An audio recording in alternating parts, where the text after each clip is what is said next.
अस्सलाम वालेकुम दोस्तों, हम बहैसियत मजमूई तनकीद करना और तनकीद सुनना पसंद करते हैं।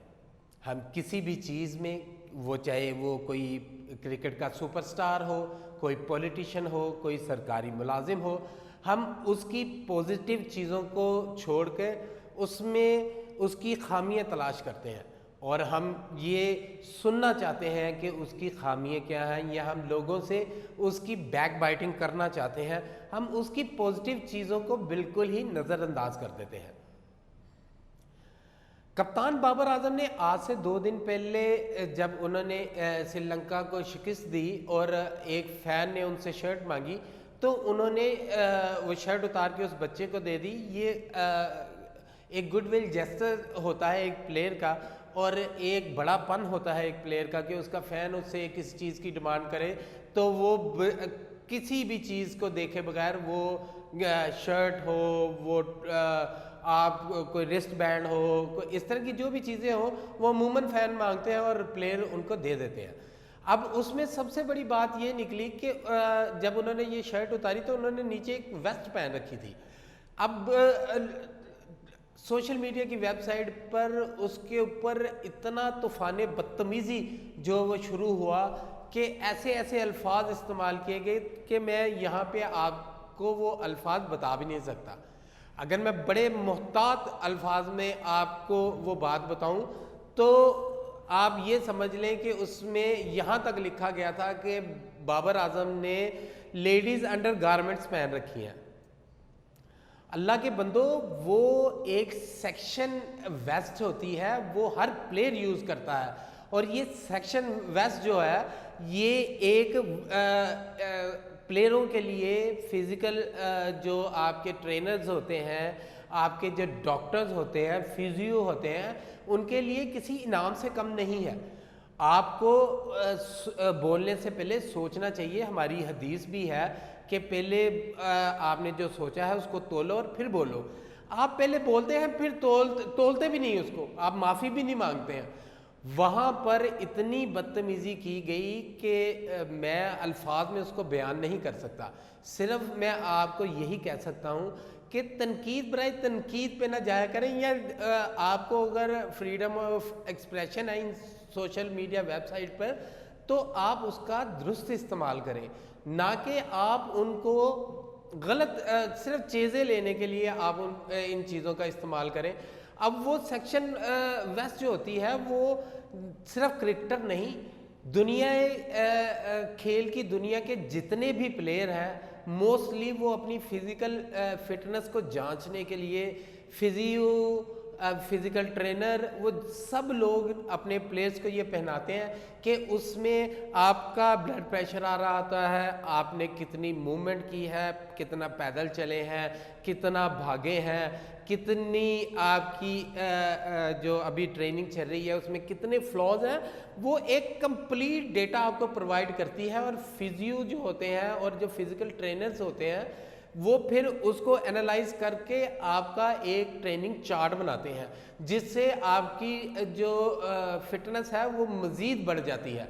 तो आपने बगैर सोचे समझे उसको कह दिया कि अल्लाह माफ़ करे, अब मैं वो लफ्ज़ इस्तेमाल नहीं करना चाहता, जो जो लफ्ज़ आपने उस पर इस्तेमाल किए, तो आपको कुछ ख्याल करना चाहिए और आप कम अज़ कम बहैसियत मजमूई पॉजिटिव चीज़ें तलाश करें। बाबर आजम ने उस अगर वो वेस्ट पहन रखी है तो वो उसकी फिजियो ने उसको पहनाई है और उसने वो पहनी हुई है, और वो एक खिलाड़ी है, टॉप का बैट्समैन है, उसने अपनी फिटनेस को लेके वो बहुत कंसर्न पर्सन है। हमने यहाँ पे बहुत से ट्रेनिंग सेशंस देखे हैं पाकिस्तान टीम के, वो अपनी फिटनेस पे बहुत काम करते हैं। वो कई चक्कर लगाते हैं स्टेडियम के और फिर फिज़िकल ट्रेनिंग में भरपूर हिस्सा लेते हैं। अमूमन आप देखें तो कैप्टन कम हिस्सा लेते हैं इन फिज़िकल एक्टिविटीज़ में। बैटिंग पे बैट्समैन है तो बैटिंग पे तवज्जो देता है, बॉलर है तो बॉलिंग पे तवज्जो देता है।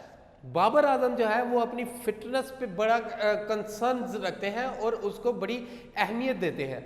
यही वजह है कि उनके फिजियो जो है वो उनको लम्हा बलम्हा उनके मुख्तलिफ फ़िज़िकल टेस्ट करते रहते हैं कि जिससे उनको भी अंदाज़ा हो सके और बाबर आजम को भी अंदाज़ा हो सके कि वो फिटनेस के लिहाज से कहाँ खड़े हैं। وہ دنیا کا نمبر 1 بیٹسمین ہے، اس میں کوئی شک نہیں ہے، اور وہ اپنی صلاحیتوں کو دن بدن ظاہر کرتا جا رہا ہے۔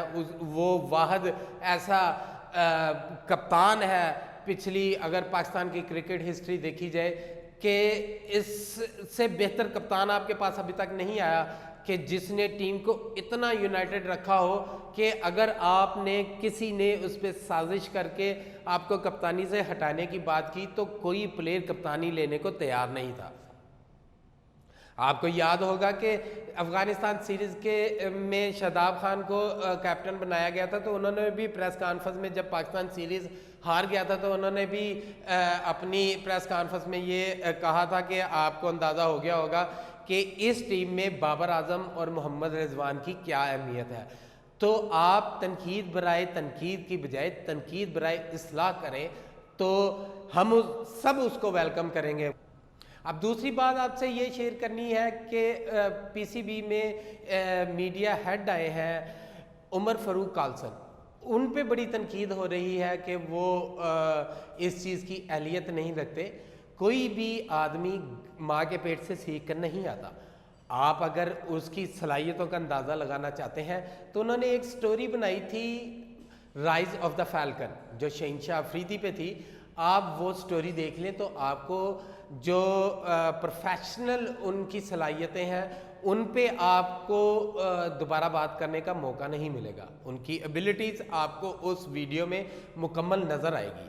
اور پھر اس کے ساتھ ساتھ ایک اچھے میڈیا مینیجر یا ایک اچھے میڈیا ہیڈ میں جو صلاحیتیں ہونی چاہیے وہ پروفیشنلی ساؤنڈ ہونا چاہیے، وہ میرٹ پہ ہونا چاہیے، اور سب سے بڑی بات ہے کہ جو میڈیا کا کام بیسیکلی ہیومن ریسورسز کا کام ہوتا ہے، ہیومن ڈیولپمنٹ کا کام ہوتا ہے، انہوں نے لوگوں کو ملنا ہوتا ہے، لوگوں سے بات کرنی ہوتی ہے۔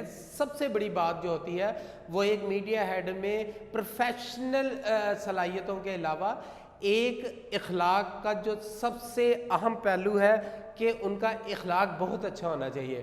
اور میں نے ان کے ساتھ بڑا عرصہ ہو گیا ہے مجھے ان کے ساتھ کام کرتے ہوئے، میں نے انہیں اخلاق وائز اس طرح کبھی کسی سے ہارش ہوتے ہوئے، کسی کو نہ کرتے ہوئے، کسی سے ایون کہ کسی کو پروفیشنلی اگر کسی کو ان کی ہیلپ کی ضرورت ہے تو وہ بالکل ان کی پراپر ہیلپ کرتے ہیں۔ اور پھر اس کے ساتھ ساتھ اگر کسی کو کسی پلیئر کی ڈیٹیل چاہیے تو وہ بھی وہ دیتے ہیں، اور پروفیشنلی وہ بڑے ساؤنڈ ہے، اخلاقاً وہ بہت اچھے انسان ہے۔ اور جہاں تک بات ہے مینجمنٹ کی تو وہ ایک انٹرنیشنل میڈیا میں کام کرتے ہیں، انٹرنیشنل سپورٹس ویب سائٹ کے لیے کام کرتے ہیں، اور جو انٹرنیشنل ڈپارٹمنٹس ہوتے ہیں، سائٹس ہوتی ہیں، چینلز ہوتے ہیں، وہ باقاعدہ طور پر اپنے جو بھی جرنلسٹ ہے یا جس کو وہ ہائر کرتے ہیں اس کو باقاعدہ طور پر ٹریننگ دیتے ہیں۔ اور اس میں سب سے بہترین پہلو یہ ہوتا ہے کہ پروفیشنلز کے ساتھ آپ نے اخلاقاً لوگوں کے ساتھ کیسے ٹریٹ کرنا ہے، وہ سب جو ٹریننگ ہے وہ انہیں دی جاتی ہے۔ اور میں نے آپ کو پہلے کہا کہ کوئی بھی ماں کے پیٹ سے سیکھ کے نہیں آتا۔ ہاں مینجمنٹ کے ایشوز ان کو آ سکتے ہیں کیونکہ ہو سکتا ہے انہوں نے اتنی بڑی آرگنائزیشن کو اس طرح سے مینج نہ کیا ہو، ورنہ وہ اگر آپ ان کی ایبلٹیز کی بات کرتے ہیں تو وہ ایبلٹیز کے لحاظ سے وہ پرفیکٹ آدمی ہے۔ وہ سفارش نہیں، اگر آپ ان کو کہیں کہ وہ میرٹ پہ آئیں تو وہ بالکل میرٹ پہ آئے ہیں۔ ہاں البتہ مینجمنٹ کا ایشو ہو سکتا ہے اور وہ کوئی بھی ماں کے پیٹ سے سیکھ کر نہیں آتا۔ آپ جو تنقید کرنے والے دوست ہیں وہ بھی آپ جو ہے وہ کوئی بھی چیز آپ ماں کے پیٹ سے سیکھ کے نہیں آتے، پازیٹیو چیزیں تلاش کریں۔ وہ آپ سب سے پہلے یہ دیکھیں کہ وہ بندہ پازیٹیو ہے کہ نہیں ہے، اخلاق کا اچھا ہے، اپنی جو پروفیشنل سکلز ہیں اس میں وہ پورا فٹ آتا ہے اس جاب کے لیے۔ جو ایکسپیرینس کی بات ہے وہ کرنے سے آتا ہے۔ تو آپ سے صرف اتنی ہی گزارش ہے کہ کچھ بھی تنقید کرنے سے پہلے یہ ضرور سوچیں کہ اس کے کچھ پازیٹیو سائنس بھی ہو سکتے ہیں، اس کی پازیٹیوٹیز بھی ہو سکتی ہیں۔ ہم تنقید برائے تنقید نہیں، تنقید برائے اصلاح کو اپریشیٹ کرتے ہیں اور تنقید برائے تنقید کی حوصلہ شکنی کرتے ہیں۔ نیکسٹ ویڈیو تک کے لیے ہمیں دیجیے اجازت۔ اللہ حافظ و ناصر۔